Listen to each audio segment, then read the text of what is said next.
What's up, you guys? Welcome back to my YouTube channel. I know I haven't uploaded a video in a few weeks now. If you follow me on Instagram, you know I'm doing a Halloween series where I'm posting 31 makeup looks this month, so it has definitely occupied a lot of my time. This type of video is something that I immediately needed to sit down and film as soon as I came to the conclusion that it was necessary and it needed to be done. So I know a lot of you guys are probably thinking, what does Cole Carrigan have to do with the Ace family? Why is he inserting himself in something that has nothing to do with him? He should just become a drama channel at this point. Whenever it involves people that I love, I don't care who you are. I will speak what I want to speak, and if I have facts to speak, it will be said, point blank period. I don't care who you are. I don't care if you're the Ace family. Before I get into the specific incident that happened with my friends, I'm just gonna do a little backtrack rerun really quick. Obviously, living in LA and being in the scene, you see a lot of things behind closed doors that you don't see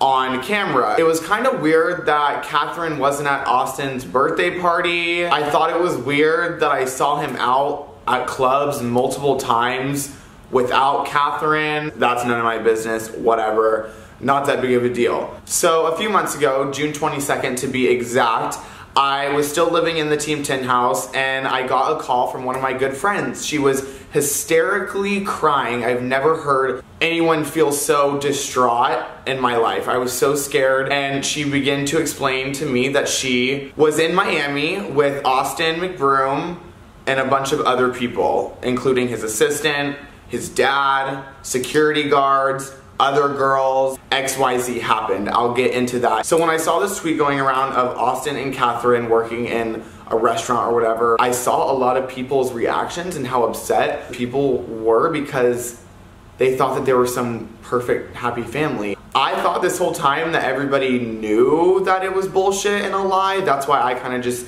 stayed in my own lane and kept quiet about this whole situation. But once I saw people coming forward after my tweet and DMing me about their personal experience with Austin, I knew that this probably has happened more than once, and if no one comes forward about it, it will happen again. So obviously my tweet got a lot of attention, and someone from Austin Mcbroom's team actually texted my friend that this happened to.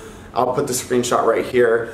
Basically saying that we should be careful and shouldn't go any farther than what we're already doing to avoid legal action.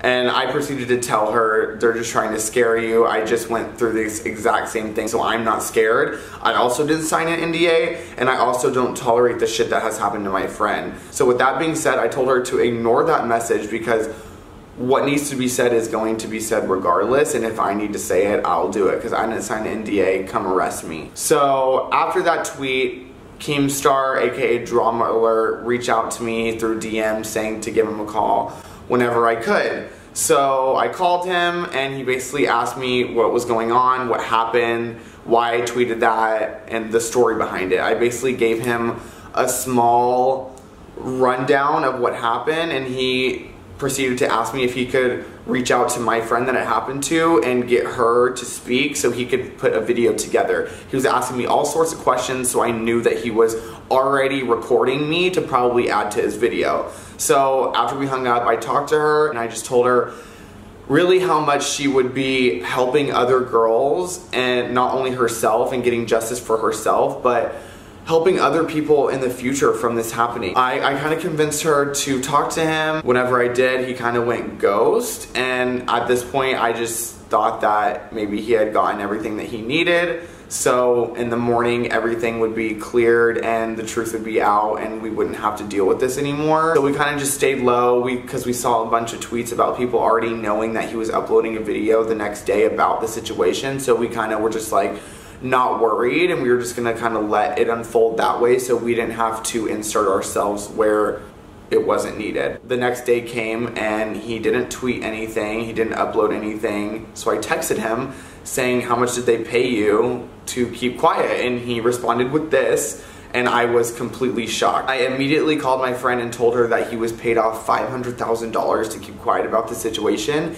and that I needed to come forward. Obviously, she was really hesitant about this because that would lead to more information about her being put out there. If she didn't want to do this, she didn't have to, and I wanted to make her feel as comfortable as possible, but she agreed that the truth needed to come out, and if this happened before, Austin will do it again. Side note, the reason why I am filming this for my friends is because just like every other girl that this has happened to, they're afraid to come forward. And I would be too if I was a victim in this type of situation. It can be really scary dealing with somebody with such power, and I think that's the main reason why a lot of people haven't come forward, because they're afraid of not being heard or getting shut down or even getting a lawsuit in the mail, because that's the type of person that Austin is. And if you signed an illegal NDA, that's definitely something that he would pursue in. But from my personal experience with Team 10 and NDAs and contracts and getting sued,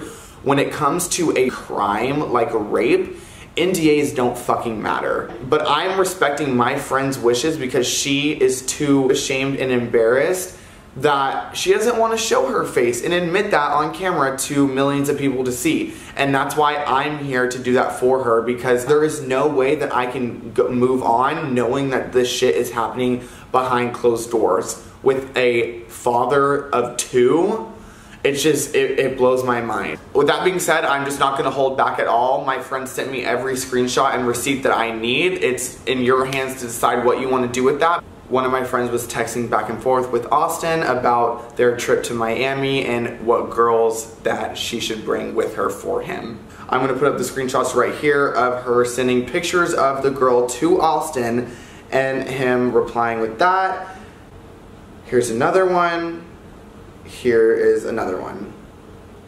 So after the girls were approved, I guess, after he swiped right and left like this is Tinder, here is the next message of them talking about the address and if she had packed, yada yada yada, talking about the private jet. So now I'm going to also insert a screenshot between my friend and Austin's assistant of her saying that they are here and a link for the yacht that they were on. And then here's also a screenshot of the link that was sent so you guys know it was for a yacht. Okay, so now fast forward 2 days later, June 22nd, when they are on the yacht, whatever, everybody's drinking, having a good time. I'm also gonna insert a picture right here of Austin and his dad together at Live the night before this happened, so you guys have proof that the dad was there on the trip. After they all had been drinking, my 2 friends went back to their room to go change because the sun was setting. And that's when Austin, the security guard, the father, and 2 other guys came into their room. Obviously I don't have recordings that went down in the room, but my friend told me that she repeatedly said no multiple times, over and over and over, to the point where she started crying, begging them to stop. That's when they forced themselves in her, and I will insert the photos of the blood all over the bed sheets in the hotel room right here on the exact same date, June 22nd. Now, after this had happened to them, obviously they're fucking traumatized, so they hide out in their room for hours. This screenshot is gonna be one of Austin Mcbroom's friends texting them 3 times within a 3-hour period on June 22nd, right after they raped her, saying, "What up?" Then they didn't reply because they're obviously traumatized. And then 2 more texts saying, "Did you die? Are you dead?" I'm also going to insert this screenshot right here of my friend texting her ex-boyfriend that lived in Miami, saying that they were in a bad situation and needed help because her friend got raped. Her friend being the other girl that they were with, aka my friend. So obviously, since I wasn't there and I know how you guys can be on the internet with every little detail, I'm literally just gonna call my friend because, like I said, she did not want to be seen or come forward in anything. So I'm literally gonna call her right now so she can give you guys in more depth and detail of what happened that day. So on June 22nd, we woke up and we started getting ready for the boat and jet skis that day. We went on the jet skis for a little and then we ended up going on the boat and drinking a lot. So after the boat, we docked up back at the rental house that we were all staying at and then everyone went in their rooms to shower and change. So that's what me and my friend did. We went to our room, and mind you, me and my friend are pretty drunk, not to the point where we can't remember anything, but so we start taking our bathing suits off, and we turn the shower on, and we're both naked, and all of a sudden I hear the door open, and it's Austin Mcbroom, and he's just like, oh hey, like, what are you guys doing? You know, like, just being really flirty, and then he like comes and starts like rubbing on my arm, and then just talking to us, and then before I know it, one of his like basketball player friends comes in the room too, and is like trying to do the same thing, touching us. As we're naked, we're literally naked, and you know, we're not like pushing them off because we're so drunk, we're really not even capable of like pushing them off of us. But the next thing I remember is unfortunately being on the bed, and his NBA player friend was having sex with me. I don't ever remember giving him consent to. The next thing I remember is looking up, and Austin's dad, Alan, is there, and I am seeing him unbuckle his pants, pull down his pants, and pull out his penis in front of my face, basically wanting me to suck his penis.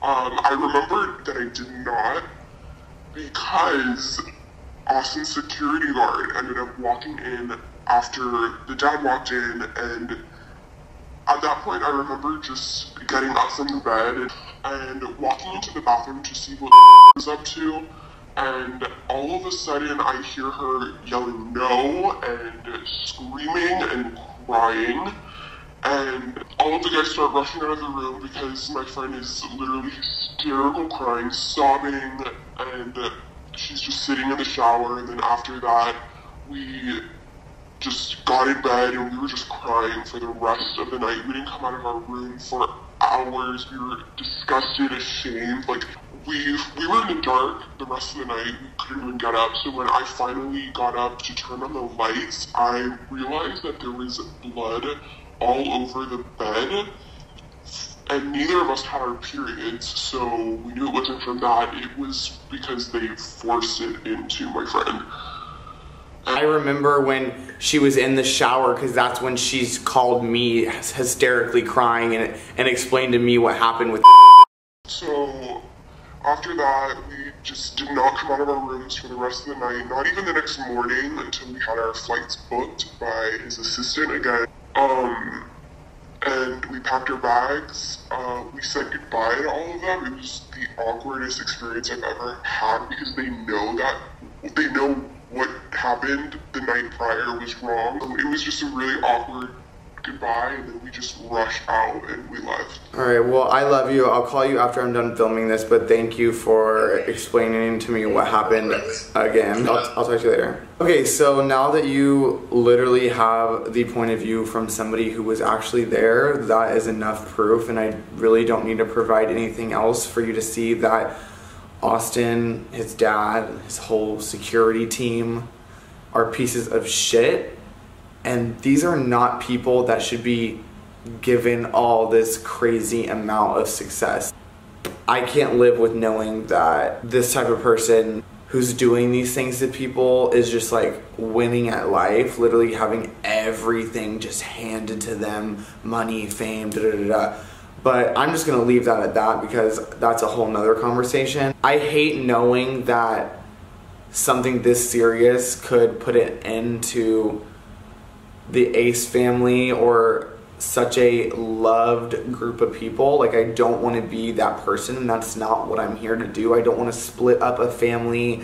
I don't want to end relationships, because I've been getting a lot of messages like that. Oh, why don't you stay quiet? Why are you trying to ruin or end this family? It's not about that. Like, that's the last thing I want to do, is rip someone's family apart or anything. But whenever something this serious happens and it's to my friend and multiple other people are coming forward about other experiences, it's just not something that I as a person can stay quiet on. It's just against my morals, and it's something I absolutely won't do. So that's why I am here making this video for them, so they don't have to, I guess, humiliate themselves in their eyes on camera in front of thousands of people. Like, I have been judged by the world so many times that at this point I really don't give a fuck.